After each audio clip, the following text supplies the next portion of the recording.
Nah, setelah tadi kita mempelajari anatomi dari drone-nya, fungsi-fungsi dari drone-nya, dan remote-nya, sekarang kita akan masuk ke materi apa aja tampilan yang di dalam remote-nya ini. Kita akan belajar menu-menunya, tampilannya ini fungsinya untuk apa. Oke, pertama kita hidupkan dulu remote-nya.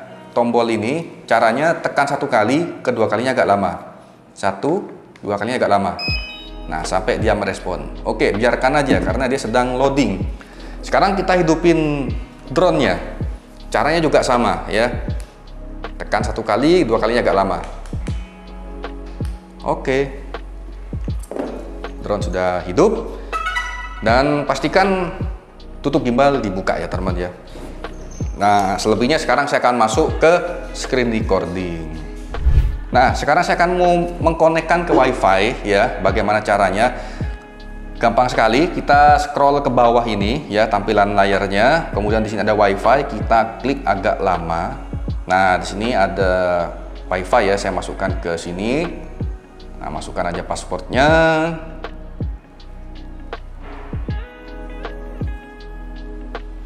Oke, kalian bisa tethering pakai HP kalian juga bisa. Nah, fungsinya WiFi itu untuk apa sih? Yang pertama untuk kita ngeload ya, ngeload peta ketika kita mau bikin jalur penerbangan. Kemudian bisa juga kita untuk mendownload atau menginstal firmware ya, via OTA atau over the air. Oke, sekarang sudah connected. Untuk kembali saya bisa pakai tombol ini yang sudah saya jelaskan tadi, atau saya bisa pakai touchscreen-nya, sembarang sesuai selera kalian. Nah, ketika kita tidak terbang, antena boleh seperti ini ya. Ini antena saya tadi bilang buka itu untuk ketika sudah mau terbang ya. Kalau tidak terbang boleh tertutup seperti ini. Nah, tampilan pertama ada tampilan seperti ini, teman. Jadi di sini ada menggambarkan, di sini ada caution ya. Sebelah kanan ini ada caution, apa sih yang agak sedikit ada warningnya. Nah, ini ada memory card-nya butuh di format. Oke, kita bisa format ya. Oke, ntar aja, bisa-bisa nanti. Nah, di sini adalah status teman ya. Status propulsion ini sistem motor sama baling-balingnya. Kalau normal ya normal, kalau ada gangguan. Jadi di sini ada 3 kategori. Yang pertama normal, yang kedua ini critical warna kuning. Ini bisa kita self diagnosis atau kita benerin sendiri ya. Yang ketiga warna merah atau udah error parah. Ini harus bawa ke teknisi. Kalau merah udah pantang untuk terbang. Kalau kuning itu masih bisa kita self diagnosis ya. Oke, avionics-nya normal. Avionics ini adalah sistem di boardnya, kemudian ada di kabel fleksibel dan semuanya, prosesor, semuanya ada di sini. ISC, Kompas, AIMU, itu namanya sistem avionics ya. Semuanya ada di dalam ini normal. Kemudian ada sistem apa? Ada vision positioning. Ini sistem anti tabraknya ya, aman, normal. Baterainya pun juga normal, remote controlnya pun juga normal ya. Dan image transmissionnya ini pakai O3 ya, O3 Enterprise, aman. So ini yang caution ini adalah memory card-nya, minta di format. Saya nggak tahu nih memory card-nya, takut saya pinjam soalnya memory card-nya, takut ada isinya. Oke, kalau kita mau ke download firmware bisa ada di sini. Nah, pastikan ya, karena ini drone untuk pemetaan, maka diwajibkan untuk selalu terupdate firmware-nya. Kenapa? Karena autonomous ya, agar presisi dan akurat. Kalau drone cuma buat foto video itu tidak diupdate firmware tidak masalah ya, karena ada beberapa desas-desus itu kalau update firmware maka jaraknya makin pendek. Nah, tapi itu berlaku untuk drone consumer, tapi untuk drone enterprise atau yang autonomous pemetaan wajib diupdate teman ya. Oke, ini tinggal di next aja kalau kalian mau update. Saya nggak akan menjelaskan bagaimana cara update-nya karena makan waktu ya, karena ini masih banyak materinya teman. Oke, kita kembali. Di sini ada pojok kiri atas, ini ada akun kita wajib masuk dulu ya untuk pemetaannya nanti. Dan akun ini akun yang buat apa namanya, aktivasi di awal-awal ya. Oke, kita kembali. Untuk maps ya, untuk maps kita bisa offline mode pakai MB Tiles, atau kita bisa download ya. Di sini ada offline download map ya.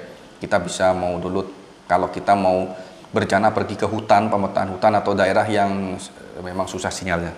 Kita bisa pakai download offline map ini. Oke, back kembali. Nah, di sini ada beberapa ya teman ya, kayak flag route. Nanti kita akan jelaskan bagaimana cara membuat rute penerbangan. Ada album, ini adalah isi-isi dari folder memory card atau smart control kita, ya, RC Pro kita maksud saya. Ini ada DJI Academy, kita tidak perlu terlalu pusing untuk mengetahui fitur ini, adalah untuk apa namanya, pembelajaran aja ya, Academy untuk pemetaan ini. Kita nggak akan bahas itu. Kemudian di sini ada Note Login, ini adalah cloud service-nya DJI. Kita tidak akan bahas itu. Jadi yang akan kita bahas adalah di sini enter kamera dan di sini apa namanya, flight route ya. Pertama saya akan jelaskan dulu tampilan dan bagaimana cara men-setting remote-nya ini dulu, drone-nya ya. Oke. Di sini ada pemberitahuan ya, dua firmware of aircraft and other modules need to update. Nanti kita akan update ya. Nah, kalau ada pemberitahuan seperti ini, firmware ya minta update, diupdate aja teman ya. Ini berapa lama sih? Tergantung dari size-nya ya. Tapi ntar aja, bisa diupdate belakangan. Yang penting saya menjelaskan apa namanya,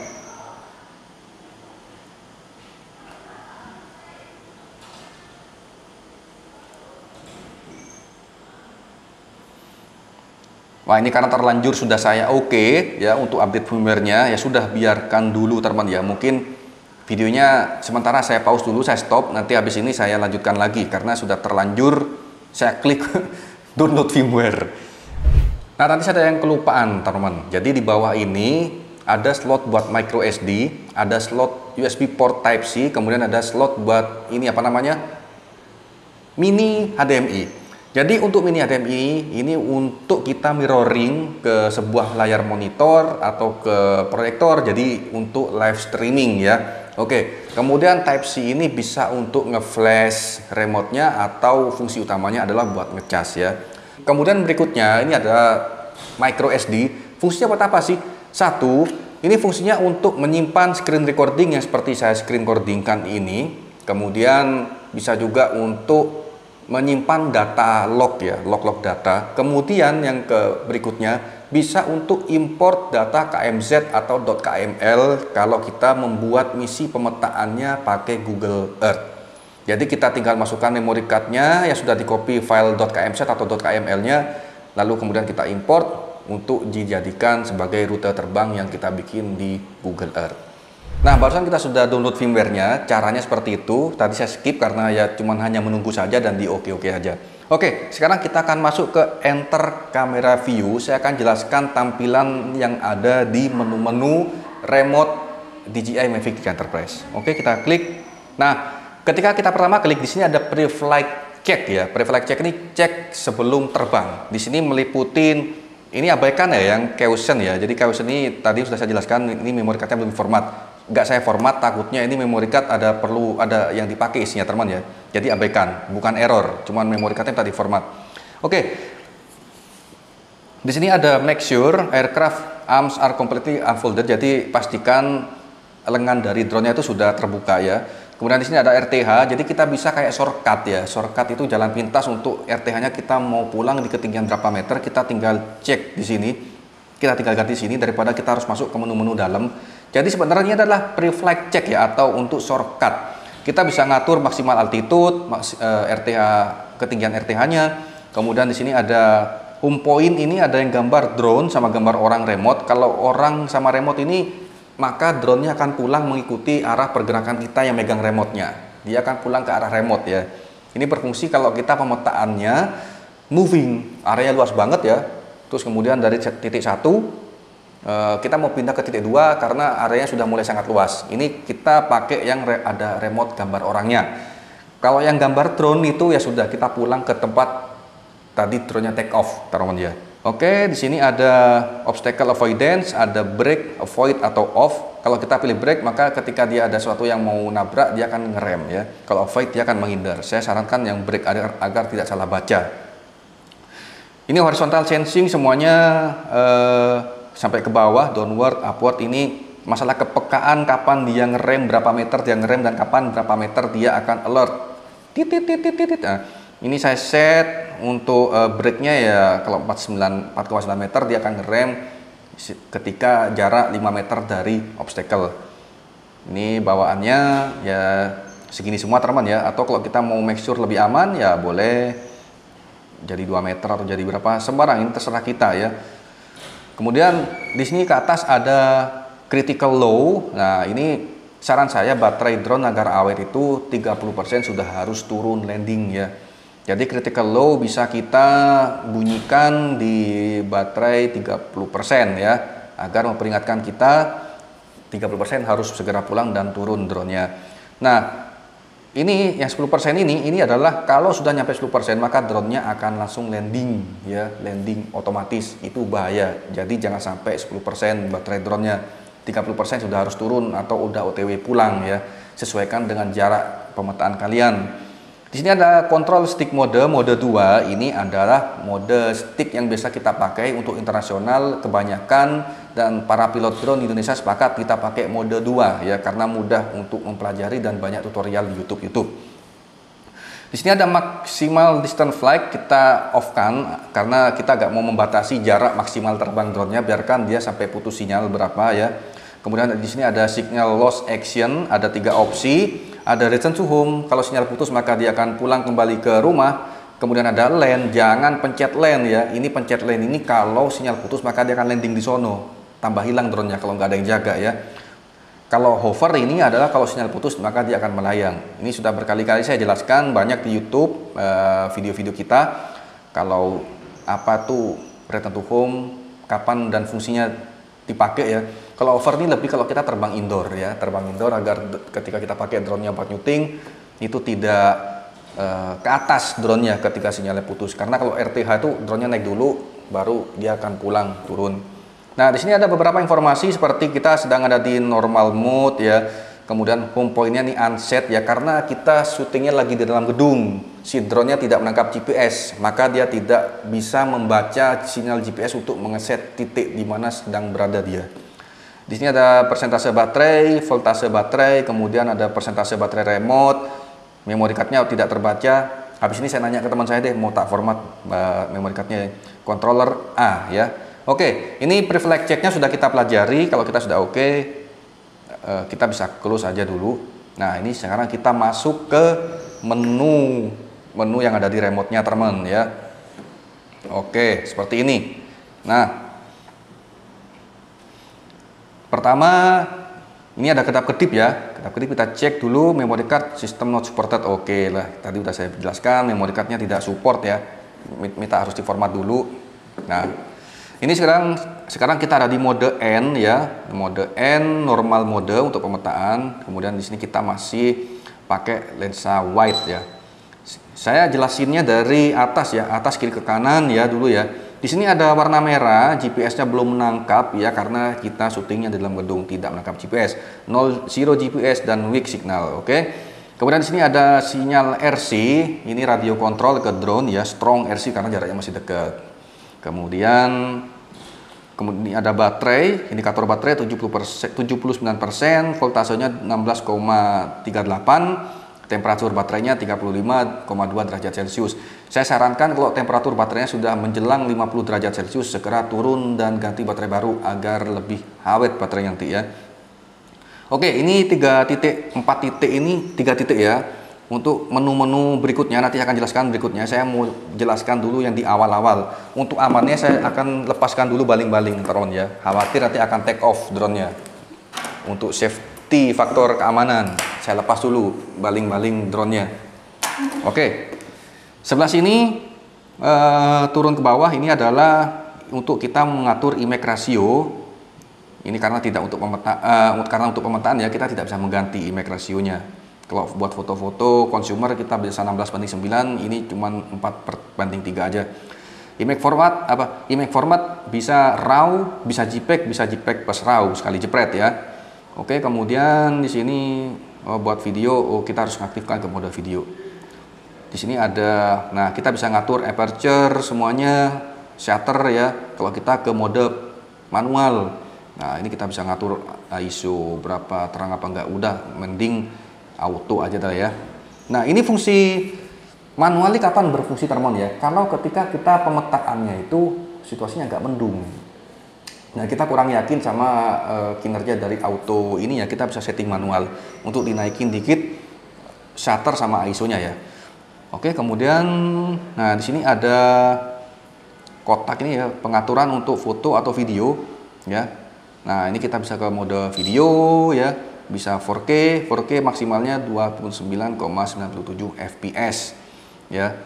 Kalau videonya si Mavic 3 Enterprise ini, kemudian kita bisa time shoot ya, untuk fotonya ini intervalnya mulai dari 0,7 detik sampai paling gede 60 detik atau 1 menit. Ada foto pano. Nah, foto pano ini ada, kita harus terbang dulu ya untuk bisa mengambil pano, teman-teman ya. Kemudian di sini ada smart, kayaknya kita harus terbang deh. Nah, ini ada high resolution grid, ini buat foto yang resolusi tinggi. Nah, ini ya, jadi fotonya bisa tinggi banget resolusinya. Oke. Sekarang kita ke sini, ke zoom ya. Di sini ada zoom. Oh, kita harus terbang nggak ya? Nggak, bentar. Nah, kalau kita mau ke pindah ke lensa zoom, teman-teman ya, kita harus ini. Di sini ada zoom ya. Nah, kita pencet. Nah, baru kita bisa pindah ke lensa zoom. Oke. Kita bisa zoom. Nih, kita zoom out. Kita maju ya, zoom sampai jauh banget. Ini sampai mentok. Ini tadi saya bilang ya, zoom sampai ke berapa dia masih pakai lensa wide-nya nih ya, 7 kali zoom. Nah, di 7 kali zoom ke atas dia baru pindah ke lensa teleoptikalnya. Ini sampai 56 kali pembesaran ya. Oke, kita kembalikan lagi ke lensa wide-nya. Di sini ada tampilan ini panah ke atas, teman-teman ya. Nah, ini untuk gimbal, teman-teman ya. Kalau kita pencet ini, nah, gimbal center. Kalau kita pencet ini, gimbalnya ke bawah. Nah, kenapa kok ada shortcut ini? Karena untuk memudahkan, teman-teman ya, memudahkan ketika habis dari pemetaan kan kameranya turun ke bawah 90 derajat. Nah, kita tinggal klik ini, biar kita nggak muter-muter ini kelamaan ya, karena terlalu lama banget. Jadi kita tinggal bisa langsung gini. Nah, oke, seperti itu. Kemudian naik dikit, sini ada buat pinpoint atau orbital, tapi kayaknya kita harus terbang nih. Contoh nih, saya mau ngeblok ini nih. Nah, bisa terbang ya, nggak usah kayaknya. Ini kayaknya harus terbang nih. Ini untuk kayak auto track ya di fitur, kalau di fitur DJI Consumer. Nah, di sini ada untuk recording location, tapi karena di sini kita nggak dapat sinyal GPS. Nah, di sini ada kayak tombol panah-panah, ini untuk project. Nah, ini project yang sudah pernah kita buat ya, kayak ini ada panceng, ada doran 3D, ada doran mapping. Ini adalah list project yang sudah pernah kita buat atau akan mau kita buat, teman-teman ya. Oke, sekarang kita lanjut ke bawah. Ini adalah peta. Nah, lokasi kita di sini. Cuman karena sekarang kita tidak menangkap GPS lagi di dalam gedung, maka ya ini lokasi terakhir yang pernah kita hinggap ini ya. Nah, di sini ini lokasi terakhir kemarin kita terbangin di luar. Sedangkan lokasi kita syuting ada di sini nih, ya. Karena kita tidak bisa menangkap sinyal GPS. Dan untuk peta kita bisa tampilan ini layer satelit ini ya. Kemudian ada standar seperti ini kayak Google Maps. Terus ini ada geozone. Geozone ini restriction seperti dekat bandara dan lain-lain. Kita coba akan cek ya. Geozone ini dekat Bandara Juanda tuh ada di sebelah sini, bener kan? Langsung terdeteksi, teman. Mulai dari Tambak Oso, Gunung Anyar ya, Wadu Ngasri sampai Sawut Ratap kelihatan. Oke, kita nggak perlu ke geozone-nya, masuk ke satelit. Nah, kalau mau custom layer kita bisa import ya dari sini ya. Oke, close. Di sini kita bisa untuk, bentar saya kembalikan lagi ke titik awal. Nah, kalau kita drone-nya lagi di luar ya, kalau drone-nya lagi di luar dan menangkap sinyal GPS, kita bisa langsung tekan ini, teman-teman ya. Nah, kemudian dia akan langsung on the way ke titik lokasi kita berada. Tapi karena kita lagi sedang di dalam ruangan tidak dapat GPS ya, kita nggak dapat apa-apa. Oke, di sini ada kotak ini untuk memarking ya. Jadi untuk memetakan atau menandai ya, untuk marking edit area, ini untuk select untuk garis ya. Nah, untuk mengukur, sebenarnya untuk mengukur ketika menjelang terbang aja nanti, teman ya. Oke, kita clear annotation. Ini cuman garis imajiner aja ya, garis imajiner. Oke, kita kembali. Oh, sorry, kita kembali ke sini. Nah, oke. Nah, di sini teman ada kayak kompas ya. Kalau kita putar drone-nya, maka kompasnya pun juga akan ikut berputar ya, sesuai dengan arah drone-nya menghadap mana. Sekarang saya drone-nya menghadapkan ke situ, itu berarti sedang menghadap ke arah ini, barat agak ke selatan, teman ya. Ini derajatnya 167 derajat ini. Ini selatan persis nih teman ya. Ini drone-nya sedang menghadap ke selatan persis nih, ke Samudra Hindia ya, atau ke arah Malang. Oke. Nah, sebelah kanannya di sini ada kayak 0,0 vs ya. 000.0 altitude meter. Sebelah kanan ini adalah ketinggian ya. Ya kita harus nerbangin. Nah, ini ya. Nih, ini ada ketinggian nih. Tuh 0,2 meter ya. Altitude meternya. Jadi ketinggian kalian bisa lihat ceknya di sini. Di sini ada 0,057 ASL. ASL ini adalah above sea level atau MDPL, teman. Sebelah kirinya ini adalah jarak ya, jarak dari kita ke drone-nya ya. Kemudian di situ ada speednya sesuai dengan pergerakan drone-nya. Kalau yang speed yang sebelah kanan itu adalah speed take off-nya, naik turunnya. Kalau speed sebelah kirinya itu adalah speed untuk jarak tempuh drone-nya, teman. Oke, sekarang kita masuk ke menu ini teman-teman ya. Nah, menu yang banyak itu ada di sebelah titik-titik 3. Sekarang kita urut dari yang paling atas. Ini sudah saya jelaskan tadi, yang kalau remote sama orang itu untuk RTH-nya ngikut remote. Kalau yang home point itu ikut titik home point drone-nya. Makanya tadi saya bilang semua yang menu ada di sini ini sudah diringkas di pre-flight check ya, pre-flight check teman ya. Oke, cuma saya jelaskan di sini. Kemudian enable multiple flight mode ini untuk kita mengaktifkan mode function sama mode sportnya ya. Kalau kita uncheck maka kita tidak bisa mengubah mode-mode sini. Jadi kita cek aja sembarang, terserah kebutuhan aja ya.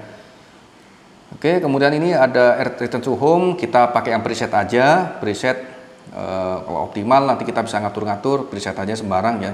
Kemudian ke bawah, geser ke bawah ini ada return to home altitude. Kita setting ketinggian altitude untuk ketika drone-nya pulang tuh berapa meter, teman ya. Nah, berapa meter ini kita harus survei area dulu. Kita mau pemetaan atau mau terbang di mana. Contoh nih kita mau terbang di kantor Doran, sekitar Doran ya. Paling tinggi gedung cuman sekitar 50 meter. Maka RTH-nya saya set di atas 60 meter, bisa jadi 70 meter ya. Jadi seperti itu. Jadi filosofinya mungkin ini gedung ya, ini gedung. Jadi drone-nya biar naik dulu pulang, baru dia turun. Jadi kalau kita setnya gedung lebih rendah daripada gedungnya, maka drone-nya akan nabrak gedungnya. Ya bisa gunung, bisa gedung, bisa pohon, terserah di lingkungan itu apa yang tertinggi ya.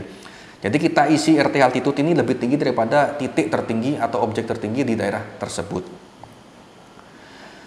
Kemudian ini ada max altitude, ini batas ketinggian untuk pemetaan bisa 1.500 meter.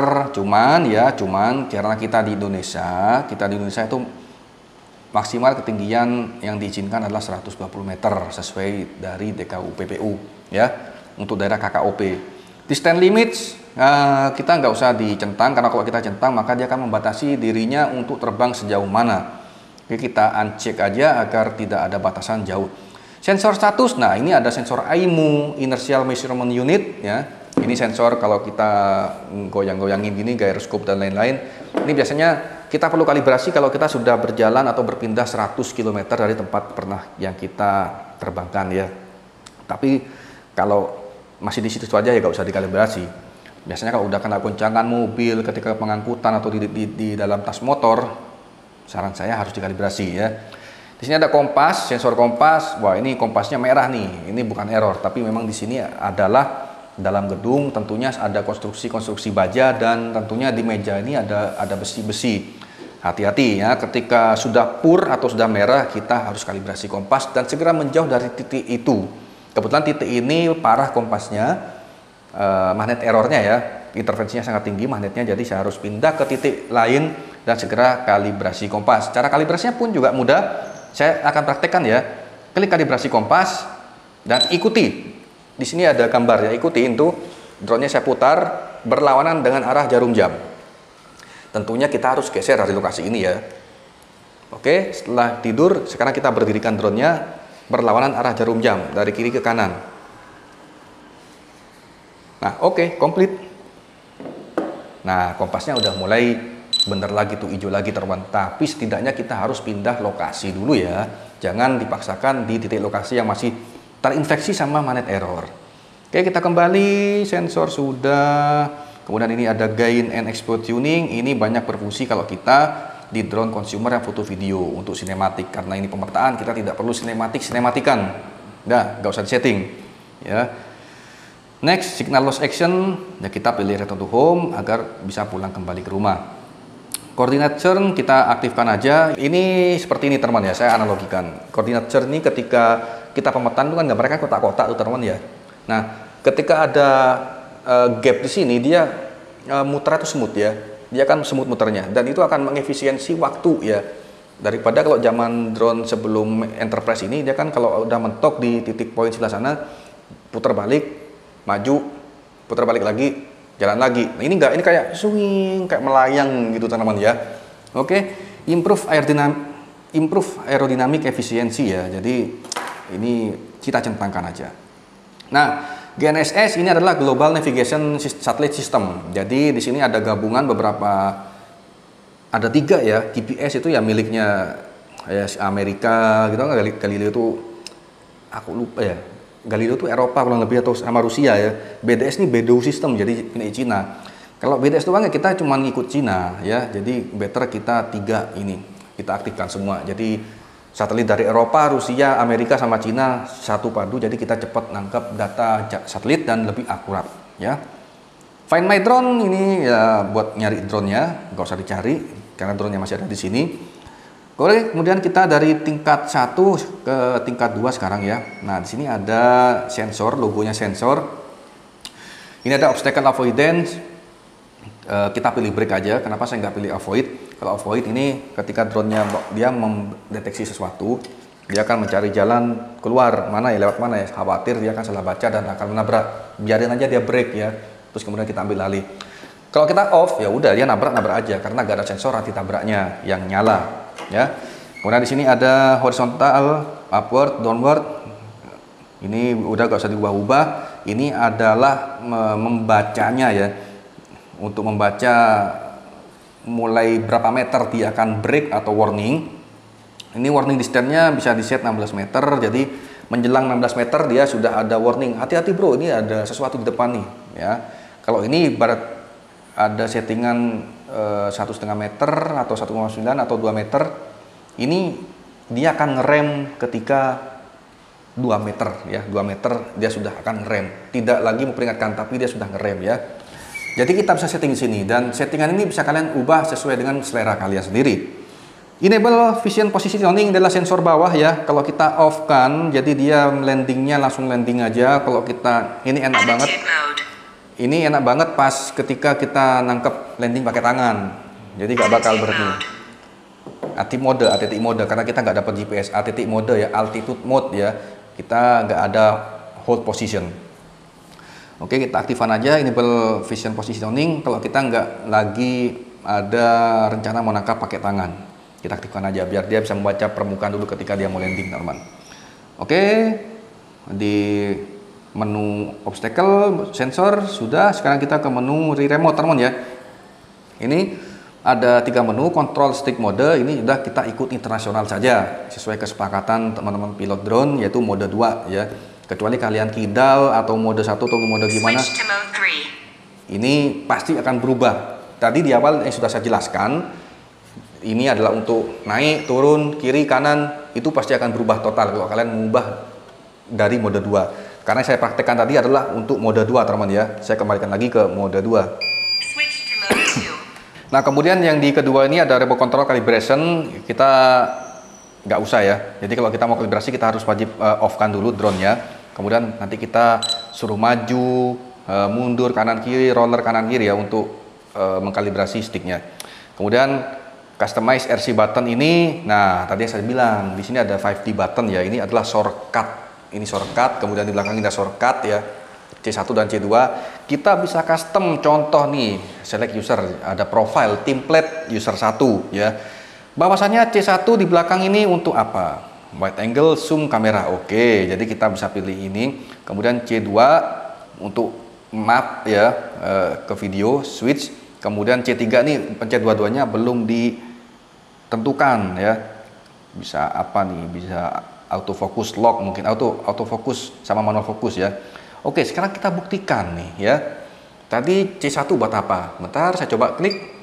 Nah, perpindahan antara peta maps ke video. Nah ya, Dan tadi yang C2 ini kalau nggak salah saya buat apa tadi nih C2 ini ya, buat zoom, pindah kamera zoom ke kamera wide. Nah seperti itu, jadi cuma shortcut doang sebenarnya. Kalau dua-duanya tadi seingat saya masih ini autofocus ke manual fokus. Nah betul kan, autofocus ke manual fokus. Dua-duanya, bentar, sorry. Oke, lanjut aja. Itu intinya untuk mengatur shortcut ya, sesuai dengan keinginan kita ya.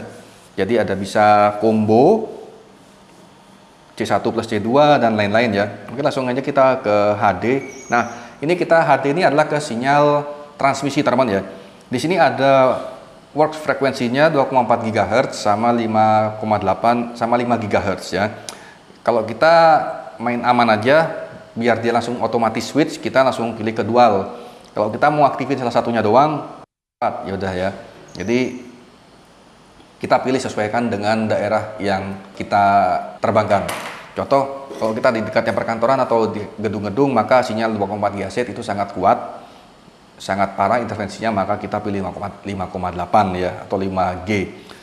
Tapi lebih baik kita pakai yang dual band aja, biar dia langsung auto switch di jalur pita mana yang sekiranya dia sangat ramai pada intervensi, biarkan dia auto switch ya, dual band. Signal strength, kekuatan sinyal di sini strong ya, karena memang jaraknya masih dekat ya. Udah ini auto aja. Kalau kita custom sinyal, udah kita auto aja ya. Ini bandwidth-nya sampai 50 Mbps ya. Kenapa kok cuma 49? Karena di sini di dalam gedung padat WiFi, jadi sudah ada yang berkurang ya. Oke.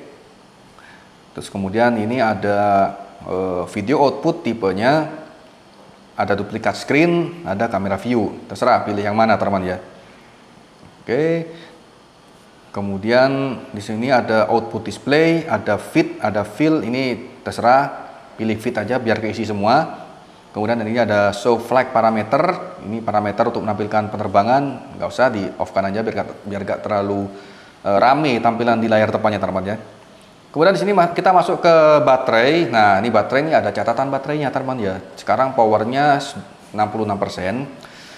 Flight time-nya 0 ya, karena masih belum terbang. Dari awal ini saya menjelaskan ini masih belum terbang sama sekali. Dan di sini ada temperaturnya 37,4 derajat Celcius karena ini pakai AC ya ruangan ini, jadi aman. Dan kemudian voltasenya 15 voltase ya, masih sehat. Connection oke. Connection ini soket ya. Colokan baterai ke drone-nya ini masih aman atau tidak kocak tidak longgar ya, jadi masih oke. Kalau ini longgar ada tulisannya connection, harap diperhatikan. Cycle count ini adalah usia baterai atau masa pakai baterainya. Kita sudah 18 kali ngecas baterai ya, cycle count, jadi perhitungan baterainya tuh dicas habis cas ya. Nah oke, kalau kita klik detail, nah di sini ada tingkat sel voltasenya ya, voltase selnya. Kita bisa lihat di sini 3,98, 3,97, 3,98, 3,98. Jadi baterainya masih perfect, masih sangat bagus ya. Kalau sudah timpang lebih dari 0,2 atau 0,1 itu harap baterainya jangan dipakai lagi. Ya pakai aja buat power bank, tapi jangan dipakai buat terbang ya. Riskan, terlalu riskan. Di sini ada serial number baterainya. Kita bisa cek ya pas ketika kita beli baterainya di dus sama di sini. Ini otentik ya untuk memastikan bahwasanya barangnya original. Oke. Smart return to home kita aktifkan, maka ini aircraft will return when remaining battery is only enough for RTH. Jadi kalau kita mengaktifkan ini tanpa kita sadari atau tidak sadari, maka sistem drone-nya ini sama baterainya sudah mengkalkulasi ketika dia jauh, dia akan mengkalkulasi apakah saya cukup untuk pulang. Kalau dia rasanya tidak cukup untuk pulang, maka dia akan pulang secara otomatis karena memperhitungkan baterainya saya tidak sanggup untuk lanjut terus lagi ya. Oke, kalau kita matiin ini, maka dia tidak akan mengkalkulasi seperti itu. Jadi dia langsung udah terobos aja mau sampai 10 kilo, tapi dia pulangnya kehabisan baterai. Jadi kita harus aktifkan ya. Contoh, anginnya terlalu kencang di daerah titik itu, maka akan bikin motor lebih bekerja kencang. ISC sangat bekerja kencang, sangat butuh power tambahan, sehingga baterai akan lebih boros. Maka dia akan menganalisa baterainya. Ternyata aku nih dari 10 kilo ini saya cuma sanggup meletakkan cuma 4 kilo doang ya. Ya udah 4 kilo dia pulang. Karena apa? Kalau dia di off kan, maka dia akan bablas sampai 10 kilo, tapi ternyata pulangnya nggak bisa sanggup sampai ke titik awal kita berada. So ini dicentang aja teman ya. Untuk customize baterai warning, tadi kita sudah setting di pre-flight check ya, pre-flight check ya. Oke. saya set tadi 30% untuk dia mulai alarm tit tit tit tit tit tit tit tit. Baterainya udah mau habis, kita set di 30%. Terus ini critical low-nya saya set di 10%. Jadi kalau baterainya sudah sampai 10%, kita agak pulang-pulangkan, maka dia akan auto landing ya. Bukan jatuh, tapi auto landing pelan-pelan ya. Di titik itu. Ya, kalau sampai titiknya itu jauh sekali dari lokasi kita, ya udah, anggap aja drone-nya hilang ya. Makanya 30% itu sudah landing ya, atau minimal OTW pulang ya. Time to baterai self discharge ini kita bisa set maksimal 9 hari, minimal 4 hari. Saya set biasanya di usia ke 5 hari. Ini artinya apa? Baterainya akan masuk ke dalam mode storage mode. Storage mode itu adalah persentase baterai yang direkomendasikan oleh ya standar baterai, bukan Dija doang. Mau kita main drone FPV, mau kita main drone apa. Jadi itu baterai lithium seperti ini jangan disimpan dalam keadaan 100% kalau nggak dipakai lama. Akan menyebabkan baterainya kembung. Sebaliknya, kalau kita menyimpan baterainya dalam keadaan dikit isinya, contoh 25% ya, terus kita nggak pakai selama berminggu-minggu atau berbulan-bulan, maka baterainya akan kelop. Nah, di sini fungsinya time to battery self discharge, dia akan mengosongkan baterainya sekian persen, bukan sampai 0 ya, tapi sekian persen dalam waktu berapa hari? 5 hari, karena saya pilih 5 hari, maka dia akan berangsur-angsur dari 100% tadi yang udah kita terlanjur cas ya, dia akan mengosongkan baterainya, mengurangi isi baterainya sekian persen sampai 70%, sampai di standar aman namanya storage mode ya. Kalau kita sudah di storage mode itu amannya sekitar 40% sampai 70%, maka mode gak dipakai sampai setahun pun gak ada masalah sebenarnya. Cuman ya lebih baik kita panasin aja baterainya ya. Oke. Next bawah ini untuk maintenance baterainya udah kita abaikan. Intinya kita mempelajari cukup di sini aja ya. Critical low, baterai self discharge-nya sama smart home-nya. Kita pelajari situannya ya. Yang penting kita setting ya. Oke, kemudian di sini ada gimbal setting ya. Di sini perkameraan ya. Ini gimbal tilt smooth, tilt smooth and start to stop. Maksimal gimbal tilt speednya udah kita ikutin aja karena ini bukan drone sinematik, bukan drone foto video, ini adalah drone untuk survei, ini drone untuk pemetaan. Kita nggak perlu lagi kehalusan semut ya sebuah gimbal, nggak, karena pada akhirnya dia akan jepret kameranya mau nggak mau tetap harus di bawah tap gitu ya. Kalau kameranya rasanya udah miring-miring, kita klik kalibrasi gimbal. Karena ini kamera sedang tidak miring-miring, tidak ada gejala apapun, kita tidak perlu kalibrasi gimbal. Kalau adjust gimbal ini, kalau kameranya sudah dikalibrasi tetap miring begini, maka kita akan, kalau miringnya ke sini, maka kita beratkan ke sebelah sana ya. Kayak ada plus minusnya sampai akhirnya balance ya. Oke. Reset gimbal parameter, dia akan mereset ke 000 semuanya, ke 00 value ya. Jadi kembali ke settingan pabrik. Oke, next. Terakhir ini ada titik-titik 3 ya teman ya. Titik-titik 3 ini map switchnya kita bisa auto atau map pakai e-map atau map tiler. Ini auto aja tergantung dari sininya, remote-nya ya teman ya. So flight trajectory kita on, so GPS kita on karena kita butuh itu ya, on semuanya. Unit setting, nah ini buat yang bingung nih teman, buat yang bingung mau ngatur, kok saya satuannya kok inci, satuannya kok mile, saya pengen ke kilometer atau ke meter, satuan yang biasa Indonesia pakai. Nah kita gantinya sini ya, di unit setting teman-teman. Ini kita bisa pakai setting meter, ya metrik ya, meter per detik atau kilometer per jam ya. Kalau imperial ini satuannya di Inggris ya, jadi mile per hours. Jadi kita untuk unitnya ini kita metrik aja ya. Area unit karena kita di Indonesia kebanyakan pakai hektar atau HA ya, bukan akre, bukan meter persegi tapi HA, kebanyakan di Indonesia ya. Oke, temperatur unitnya kita pakai Celsius, ada yang pakai Kelvin, Fahrenheit, Celsius, kita pakai Celsius. Terserah ini, terserah settingannya kalian ya, sesuaikan dengan ya kalian aja. Kemudian di sini ada GPS format. Nah, di GPS formatnya di sini kita ada yang milidetik, ada yang bla bla bla. Udah, saya pribadi ikut yang ini aja sih, terserah. Mungkin kalian ikut yang pakai satuan lain, terserah. Saya pakai yang ini.